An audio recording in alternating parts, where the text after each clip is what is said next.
I'm now at my mom's village and I would like to update you on my 6 month of my no-buy year, right in the middle. And I filmed such a video 3 months ago. Like every quarter I like to make those revisions. They help me understand whether I'm on the right path, whether I need some adjustments. It makes me, to sum up this period, if you want to see other updates, please subscribe. Let's just very shortly go back to what a no-buy is for me. The plan consists of the financial goals and the rules. The financial goals are the emergency fund, investment, and bedroom renovation savings. The rules consist of what I don't buy, what I can buy, and what I have my budget for. What I don't buy: clothes, accessories, houseware, technology, decor, alcohol, stationery, furniture, renovation, cosmetics. What I can buy: food, cat expenses, utility bills, skincare, cleaning products, transportation, events, medicine, services, emergency investment, charity. What I have my budget for: plans, going out, presents, education, whatever. I made the useful spreadsheet for you as well. It is at my Patreon page at the second level of support, so if you want to contribute to my channel and receive the valuable tool for your no-buy, go by the link in the description. You can also find there the expenses tracker that I use every single month. Thanks a lot to my patrons for support. If you enjoyed the infographics, please hit the like button, it is much appreciated.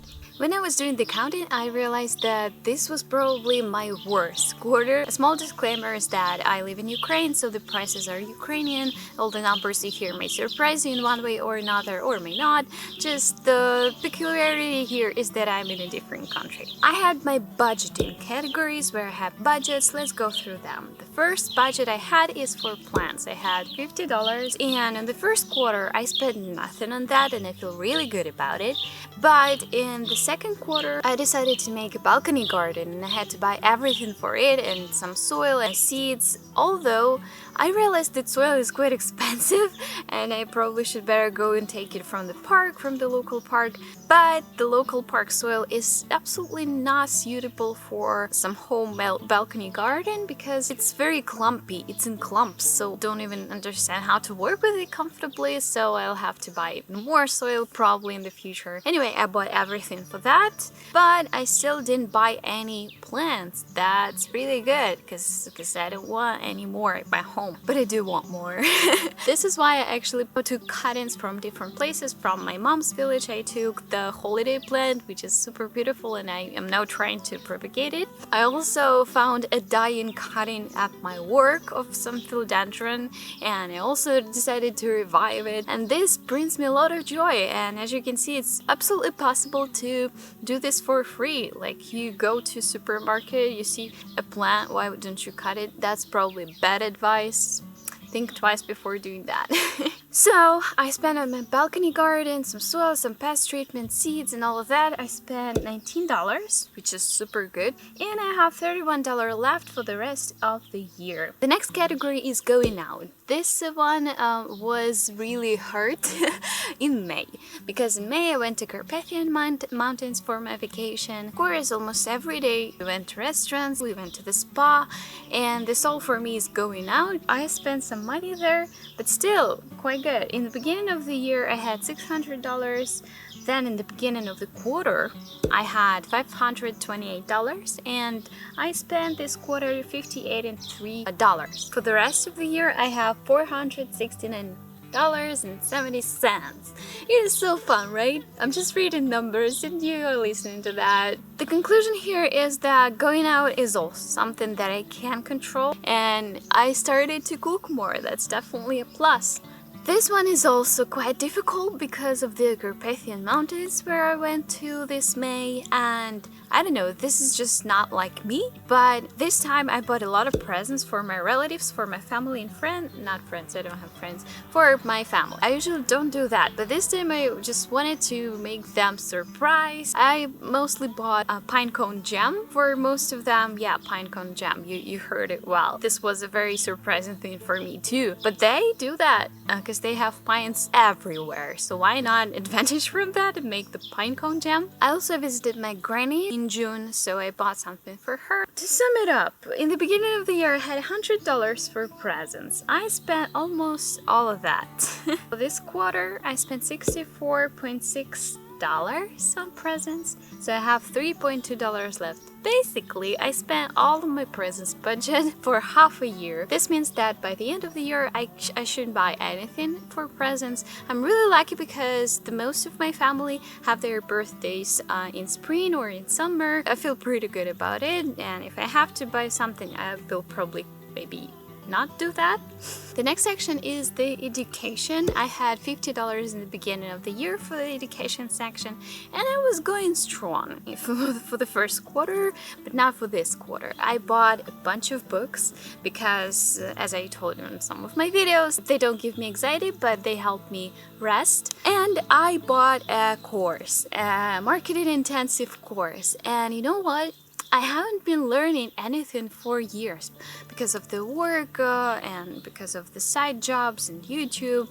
I just probably didn't have time, or it wasn't the priority for me. But this time when I bought this marketing course and I did it, it was just fresh air for me because I was finally studying something. My brain was working again, and it's such a nice feeling, so I don't regret a coin. The course was really good. It totally worth the money. But let's look at the numbers. Wow. In the beginning of this quarter, I had $33.8 left for this budget, and I spent $64.09 this quarter, which means that now in this category I have minus $31.1. Yeah, you're right, I exceeded my budget, but this is totally fine, I think, because of the next section that I have, the whatever section. Somebody's going there. I'm embarrassed.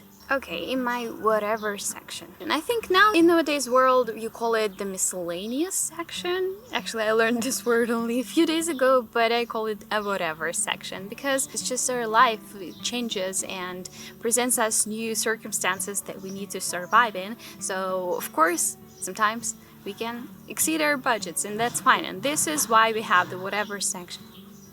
The village.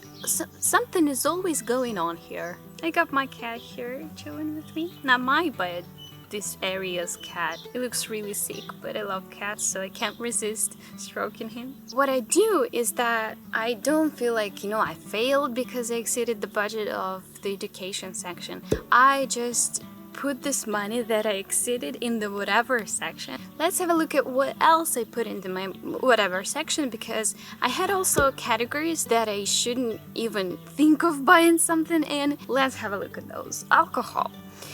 Yeah, this quarter I went on a few dates with my husband, so I probably wanted to spend some money on alcohol, so I did that.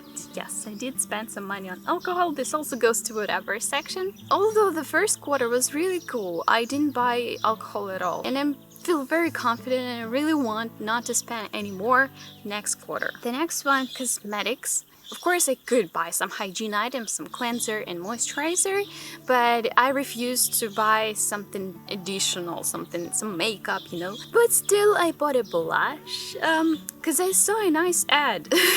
Can you imagine such an impulsive purchase? But this blush was so good. It was from my favorite brand. I bought a tester. It didn't cost much, like $5. But you know what? It brings me so much joy. I feel like I'm dressed up, like I look festive, like I was invited to a date when I wear this blush. So I don't think this was a big deal to buy it, and this goes to whatever section. Let's go on. Clothes. You know what I noticed? I'm really good at not buying clothes when I don't need to. So this category is absolutely good. I didn't buy any clothes and accessories. Houseware. I did buy some things, like for example the flour sifter.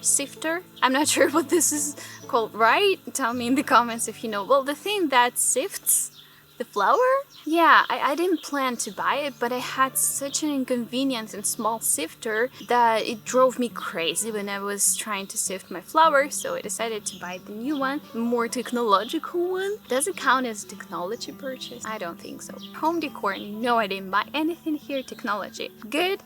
Stationery. I didn't buy something, but you know what I've noticed? That I started to enjoy my stationery that I already have a lot more, and I started to value it more. I also had the opportunity to finish some of the pens and pencils up. But yeah, in general, I feel that these no buys are so valuable because you get back to what you have and you start valuing it even more. That I think it's worth it. So I spent no in stationery and don't plan to. Renovation. Of course I didn't buy anything for renovation, although I painted my tubes of my bathroom, but I already had the paint and the brush, so I didn't spend anything on that. Furniture? No furniture, of course. So in the whatever section I had the $100 in the beginning of the year. Now we have $28.1 left, which is less than would be perfect, but it's still fine. As a conclusion to this 3 months, to this 6 months of my journey, I can admit that I changed a lot. My habits are changing, my lifestyle is changing, my buying habits are changing, and this is just so good because I didn't even, put much effort to it. What I did, what really helped, is to make a system, make rules, make certain restrictions, follow, the advice that will help me go through this smoothly. And also, what helps a lot? Tracking expenses. Because when I track, I see where I fail, I see where I am good at, and I feel like I control myself better. I also made the same tracking system for my Patreon page for the second level, so if you would like to receive the expense tracking system, you can join my Patreon page. I would appreciate it a lot because this is a huge contribution to my channel. But nonetheless, I will be sharing my experience here at YouTube, so you can just subscribe if you want to hear other updates from my Know by Year. And also, I appear every single day on Instagram, so if you'd like to communicate a little bit closer, I invite you to my Instagram page. Please go by the link in the description. So have a good day. Goodbye. Okay. Снимал хоть?